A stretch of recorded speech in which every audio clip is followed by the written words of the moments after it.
Before smartphones, before WhatsApp, before anybody said, "Give me your number," there was one phone that almost every Nigerian home had a version of.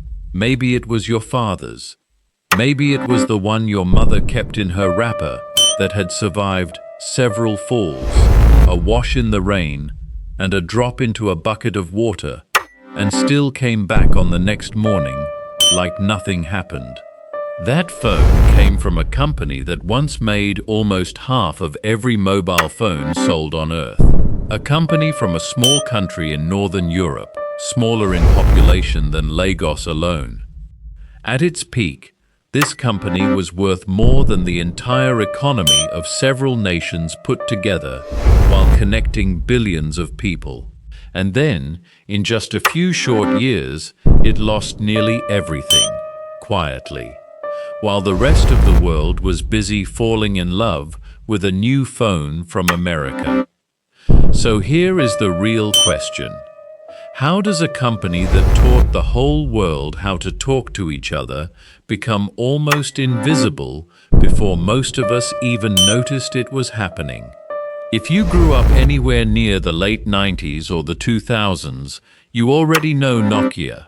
You remember the tune that played when it powered on. You remember playing Snake under your desk in class. You remember the 3310, the phone that became a joke and a legend at the same time because nothing on earth could kill it. But here is what most people never learned. Nokia was never built to make phones. It started somewhere completely different, and it had already reinvented itself many times over before mobile phones ever existed.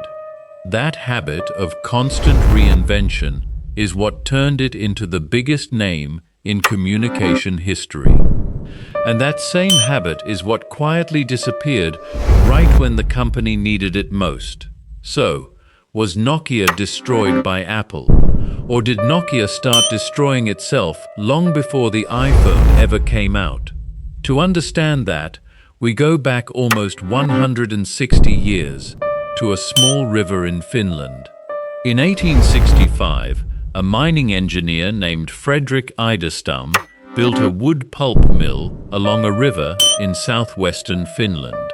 The town near that river was called Nokia. Finland depended heavily on its forests back then. Paper and timber carried much of the economy, the same way agriculture carried economies across much of Africa for generations. Idestam's mill grew fast, and within a few decades, it had become one of the country's major industrial names. At that point, nobody had any reason to believe this company would ever come close to a telephone. But something interesting kept happening across the decades. The company kept changing shape. Paper led into a rubber business. Rubber led into cables, because cables needed rubber for insulation. Cables led straight into electronics and telecommunications, because that is exactly where those cables were being used. Each shift looked risky in the moment. Each one paid off. This is the part of the story most people skip, and it matters more than anything else here. Nokia was never really a phone company at heart. It was a company that knew how to let go of what was making it money in order to chase what would keep it relevant. That instinct built the foundation for everything that came next. But the biggest transformation had not happened yet.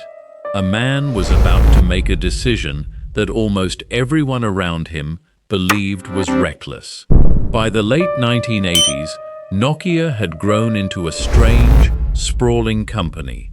It made televisions, tires, cables, paper, and a small side business in early mobile phone equipment. Then the ground shifted under Finland. The Soviet Union, one of the country's biggest trading partners, collapsed. Finland fell into one of the worst recessions any developed nation had faced since the Second World War. Nokia, tied closely to that economy, was losing money across nearly every division it owned. Into that mess stepped a young executive named Jorma Ollila. His decision looked almost foolish at the time. Sell nearly everything that had nothing to do with telecommunications. Rubber, cables, televisions, gone. Bet the entire company's future on a product category that barely existed as a real consumer market yet. Mobile phones. At that point, this looked like career suicide. Motorola ruled the industry. Ericsson had deep engineering roots and serious credibility. Nobody in the business considered Nokia a real threat, but Olila and his team saw something the giants had missed. This was not just a piece of technology. This was going to be an object people carried closer to them than almost anything else they owned. So instead of chasing raw specifications, Nokia chased feeling. Phones needed to be affordable enough for ordinary people, not just executives in suits. They needed to survive a fall, a spill, a rough day, a hot afternoon, inside somebody's pocket in Lagos traffic. They needed to feel simple and familiar the moment you picked one up. That philosophy gave the world some of the most iconic devices in consumer history. The 3310, the phone everybody trusted with their life. The 1100, one of the best-selling electronic devices ever made. So tough that people across villages with unstable power actually used its little torchlight to see at night. Snake, a simple game that made a phone feel less like a tool and more like a companion. For anyone who grew up here, that 1100 torchlight was not a gimmick. During NEPA outages, that small light meant something real in a dark room. By 2007, Nokia was not chasing the market anymore. Nokia was the market. And almost nobody inside the company believed the biggest threat to their empire was already quietly taking shape somewhere else. In January of 2007, Steve Jobs walked onto a stage in San Francisco and introduced a device that combined a phone, an internet browser, and a music player into a single piece of glass and metal. Inside Nokia's headquarters, the reaction was calm, almost dismissive. And to be fair, that reaction made a certain kind of sense at the time. The first iPhone had a weak camera compared to Nokia's best models. Its battery life was unimpressive. It was expensive, locked to a single carrier in America, and it had no physical keyboard, something most serious phone users back then considered essential. If you were sitting inside that Nokia boardroom in 2007, you might have agreed with them too. But the real battle was never happening where Nokia was looking. It had nothing to do with camera megapixels or physical buttons. It was about software, about how the phone actually felt to use, about touch response, about apps, about building an entire experience around the device, instead of simply selling hardware and moving on. And slowly, the cracks inside Nokia started to show. Their operating system, Symbian, had grown complicated and outdated, built for an older era of phones and struggling to keep up with a touch-first world. Decisions inside the company had become slow, buried under layers of internal politics and departments that no longer trusted each other. Here is the part that stings the most. Nokia's own engineers already knew what was coming. Touchscreen prototypes were sitting in their labs years before the iPhone existed. There were internal conversations about open platforms similar to what would later become Android. Nokia had the talent and the technology to compete on those exact terms. What the company no longer had was the courage to bet everything on change again. The same courage that had built it in the first place. Nokia was not losing because Apple built a better phone, Nokia was losing because Nokia had grown afraid of becoming a different company again. And then came a decision that people in business are still arguing about today. In September of 2010, Nokia brought in its first ever non-Finnish chief executive, a former Microsoft executive named Stephen Elop. A few months into the job, in February of 2011, Elop sent an internal memo to the entire company that would later leak to the public. In it, he compared Nokia's position to a man standing on a burning oil platform, forced to choose between staying and burning alive or jumping into freezing water and hoping to survive. It is easy to look back and call Elop the villain of this story, but it helps to understand why he wrote it that way. Nokia's smartphone share was collapsing. Its own operating systems were split across competing projects going nowhere fast, and the company genuinely needed something loud enough to shake people awake. The problem was never really the warning itself. It was what happened right after it. Nokia abandoned Symbian. It abandoned MeeGo, its own next-generation operating system.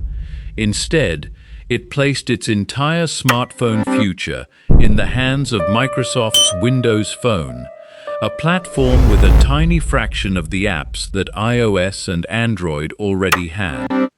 Developers stopped building for Nokia almost overnight. Customers, unsure of where the company was even heading, started waiting instead of buying. Then came one of the most painful ironies in this entire story. A few months after that burning platform memo, Nokia released the N9, a phone running MeeGo, the very system Elop had already declared dead. Reviewers loved it. Early users loved it. It proved that Nokia's engineers still had the ability to build something world-class, but leadership had already moved on. The N9 became a beautiful glimpse of a future the company chose to walk away from. The collapse that followed was brutal to watch unfold in real time. Revenue fell year after year. Market share that once sat near half the entire industry crumbled down to single digits. By 2013, Microsoft agreed to acquire Nokia's Devices and Services division for around $7 billion. Within about 18 months, Microsoft wrote off more money than it had even paid for the deal and laid off tens of thousands of former Nokia employees in the process. The company that once sold nearly half the phones on Earth was no longer fighting to be first. It was fighting simply to survive. But here is the question business historians still argue about to this day. Some analysts believe that if Nokia had chosen Android instead of Windows Phone, this story could have ended very differently. Android had momentum, an open ecosystem, and hardware partners lining up from every corner of the world. Others push back hard on that idea. Android was already crowded with strong competitors like Samsung, and Nokia might have simply become one more voice lost in the noise. Nobody can say for certain, and honestly, that uncertainty is exactly why this story still gets taught in business schools and still gets argued over online more than a decade later. But Nokia's story did not actually end with that acquisition. The company survived, quietly rebuilding itself around telecom network infrastructure, an area it had never fully walked away from. Today, it remains a major player in 5G equipment and holds a massive portfolio of patents that companies across the world still license. Former Nokia engineers scattered everywhere, many landing in Finland's booming startup scene, a scene that many credit directly to the talent Nokia spent decades training.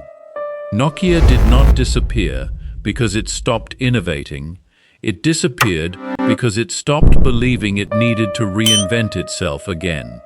The company that once taught the world how to communicate eventually stopped listening to what the world was trying to tell it. In business, the greatest threat rarely comes from your competitor. It comes from believing tomorrow will look exactly like today. There is something almost poetic about Nokia's story. It began beside a river in Finland with a paper mill. More than a century later, it became one of the most powerful technology companies in the world. It connected billions of people and created products that became part of everyday life. Then the world changed again, and Nokia had to change with it. That is the part of the story worth remembering. Nokia's biggest mistake was not making one terrible phone. It was allowing yesterday's success to become a reason for moving cautiously toward tomorrow. The company had reinvented itself many times before. Paper became rubber, rubber became cables, cables became telecommunications, telecommunications became mobile phones. But when the smartphone changed the meaning of a mobile phone, Nokia struggled to make its next transformation. That is the warning hidden inside the Nokia story. Your strongest product can become your biggest blind spot. Your biggest market can make you underestimate the next one. And the company everyone believes cannot lose can become the company everyone wonders how they ever missed. Nokia taught the world how to communicate. Then the world changed the way it communicated. And Nokia had to learn the hardest lesson in business. Success gives you a position. Reinvention keeps you there. This is Brand Uncovered. If you enjoyed this story, do join us and turn on notification so you will be first to see the next iconic story. Because behind every famous brand is a story the public rarely gets to see. And sometimes, the most important lessons are found in the companies that once looked impossible to defeat.